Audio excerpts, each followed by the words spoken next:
Well, you might have heard the axiom that Winnipeg has two seasons, winter and construction. Amid all of the construction, perhaps it's fitting that we ask questions in this season about the public infrastructure and services that make up our day-to-day lives, whether they be transportation routes, parks, pools, or libraries. A new book aims to empower more intelligent questions and conversations from city residents about how the city is spending tax dollars to make their lives better. You Will Pay for This is the work of Winnipeg author Michel Durand-Wood, and it's part of a larger project that's being launched called the City Project. The book gets an official launch later this week at McNally Robinson Booksellers, but it is already available. In the meantime, Michel Durand-Wood joins us in the Classic 107 studios to tell us more. Good morning. Hey, how's it going? I'm doing all right. Thanks so much for being here. I guess my first question is, as you're crafting this book, which deals with the relationship between funds and infrastructure and how things get spent to best serve the interests of citizens, how do you develop that sort of lens through which you see the city? Yeah, I mean, it's kind of two things. It's something I've been doing for years already through my blog at dearwinnipeg.com. And so for me, I can't walk outside my door without seeing it through the financial lens anymore. Because once you start to see it that way, you just can't see it any other way. But yeah, I mean, I think from my perspective, it happened with the closure of the community center in my neighborhood, which was 2007 already. And it, had me asking questions about like, why can't we afford the things we used to be able to afford, right? And then once you start thinking about it that way, you kind of see that like a lot of the discussions we're having as a city around anything, right? Around zoning, around transit, around road expansions, around urban forestry, around community center, like it doesn't matter. We're having these conversations without really a good sense of how we're going to pay for any of it, right? And not only like how we're going to pay for it now, but how we're going to pay for it tomorrow and the day after and the day after and the day after, essentially forever, because that's what a city is, right? A city doesn't have an end date. We have to be able to continue to pay for the stuff we have for our kids, for our grandkids, for every generation after that. So we need to know what the impacts are financially over time, right, on the really long term. And that's kind of what's been missing from our conversation. It strikes me that this is rather a frustrating lens through which to see the city of Winnipeg through. And I would imagine also that the frustration might also come from the fact that it seems to me that maybe we as citizens are not the most well-equipped to have these conversations, although we complain about things like traffic and the closure of community centers a lot. When you hear questions and complaints out in the world as you step outside your door, what goes through your mind about what we're missing about the conversation? Yeah, I mean, it's not first of all, it's not unique to Winnipeg. This is something that is like North America wide. We are all struggling in the same ways. Each city is maybe at a different stage of the same financial illness, but we're all heading in the same direction, which is not a good direction. But yeah, I mean, I think it's important to remember that, I think the latest Canadian professional accountants stats show that like 0.5% of Canadians are accountants. That means 99.5% of us are not accountants. And so it's not shocking that most people have no idea, right? That most people don't see it through this lens automatically. They don't necessarily understand it. But it's important to remember that we're not customers of the city, right? We're co-owners of it, right? We all sort of own it together as a cooperative to provide services to us. And so as a co-owner, it is kind of our responsibility to understand at least the top level financial direction we're heading in, right? If you're a co-owner of a business, it's your responsibility to understand, what direction your business is heading in, right? And so to me, that's the importance of it. But I also get that, people are intimidated by finance, by accounting, by math, just in general, right? Sure. But it doesn't need to be that way, right? So I've taken an approach that is, I think, fun. I'm inspired a lot by, the Bill Nye the Science Guy or, The Daily Show, or Alton Brown had a show called Good Eats a while ago. They were all like fun and entertaining and funny. But at the same time, you're learning a lot of really important stuff. And so that's kind of the approach I've always taken with, municipal financial education. Is it has to be fun. It has to be engaging. And so that's how my blog is written. But that was really especially important for a book. I felt that it had to be, especially on a topic like municipal finance, it had to be something that somebody could pick up and really stay engaged and entertained while they were learning. It's something where, you start talking about municipal finances and people's eyes maybe can start to glaze over because maybe we're not the most equipped co-owners of the city. How do you develop your voice then into a way that is easily digestible for people to understand? How, like when you were starting out after that community center closure in 2007, you started the Dear Winnipeg blog and you started engaging with these issues. How did you start to learn how to communicate about these budget issues and about the way in which we talk about infrastructure in a way that's easy for the average person? I love this term co-owner. I think I'm going to start keep using it. How that average co-owner can more easily digest this information. Yeah, well, it's important to remember that I didn't start from nowhere.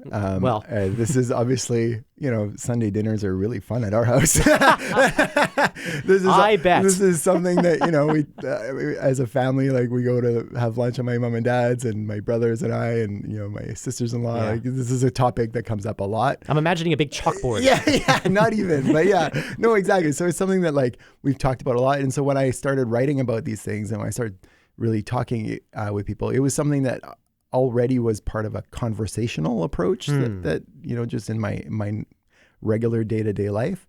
But when I first started writing the blog, before I started, I had a long discussions with my wife and with my brothers and with my parents and friends and just what was the right approach to take? Because in a way I was kind of angry, right? I was like, how are we not doing the right thing here? I got really started around the Portage-Main vote in 2018. Because again, when you view things through a financial lens, it was a no-brainer that we had to open it up to pedestrians.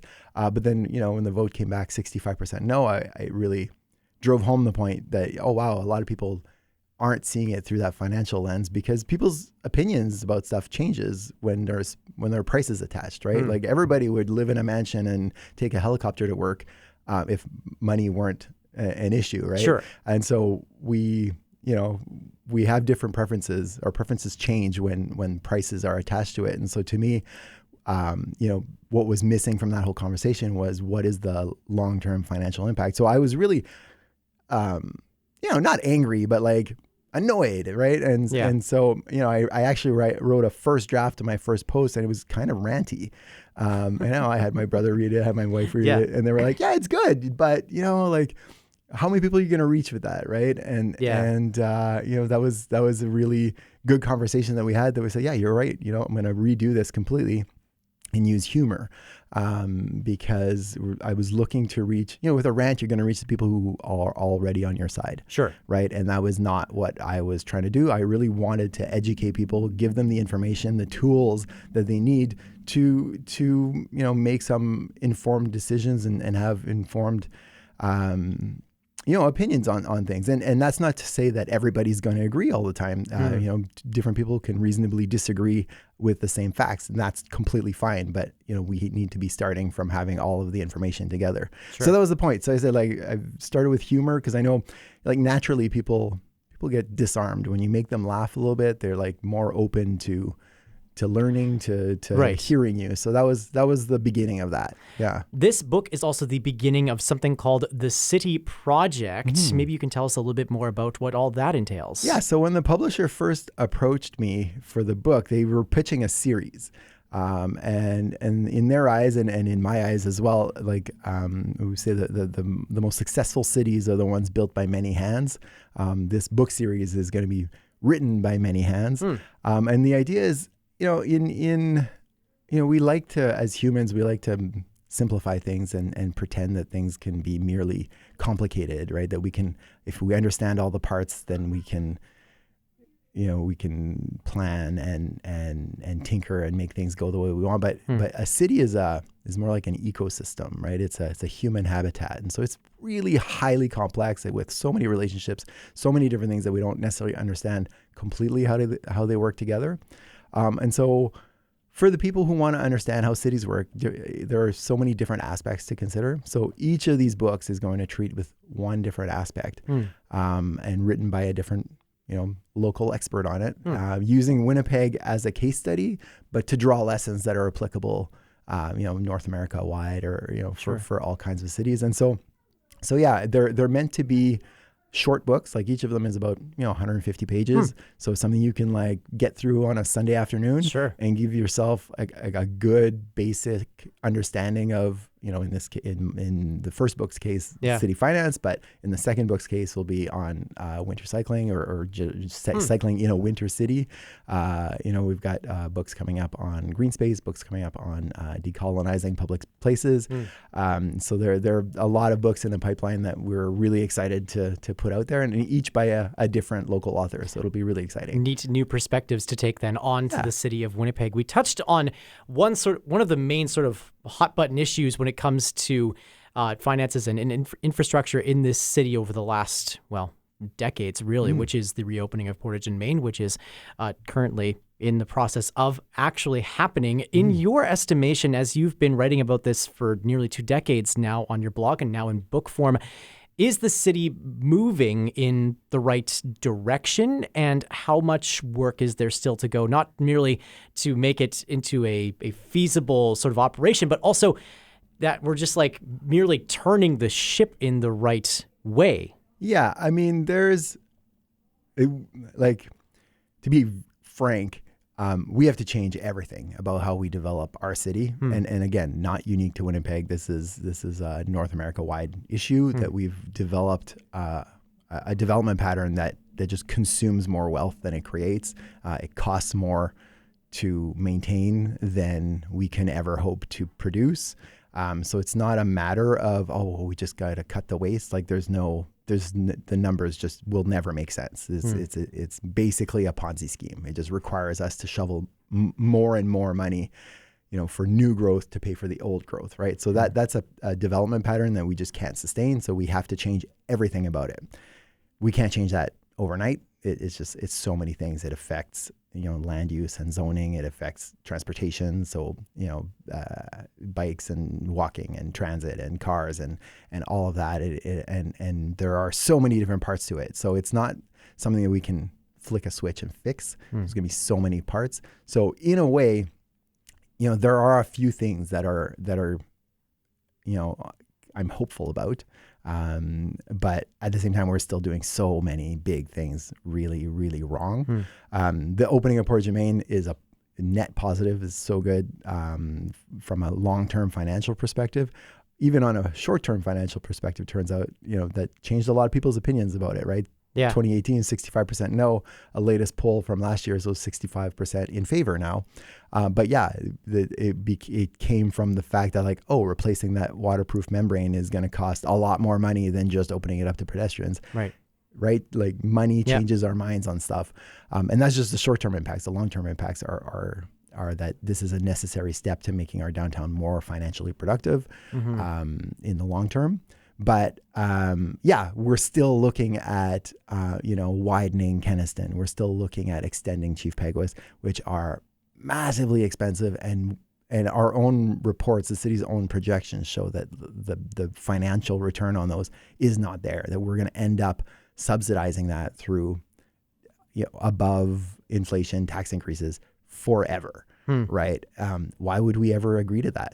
Right? As co-owners, as taxpayers, why would we say, I agree to keep spending more and more of my tax dollars on that instead of my community center or my local pool or library hours or fixing the potholes, right? Why would we ever agree to that? So it requires a little bit of understanding the money, even just on a high level, to see that. So like I said, there's some stuff that's encouraging. And again, the zoning upgrades that we're looking at passing, these are net positives for a financially productive city. But again, it's not gonna It's not without controversy. It's going to be messy as we make these changes.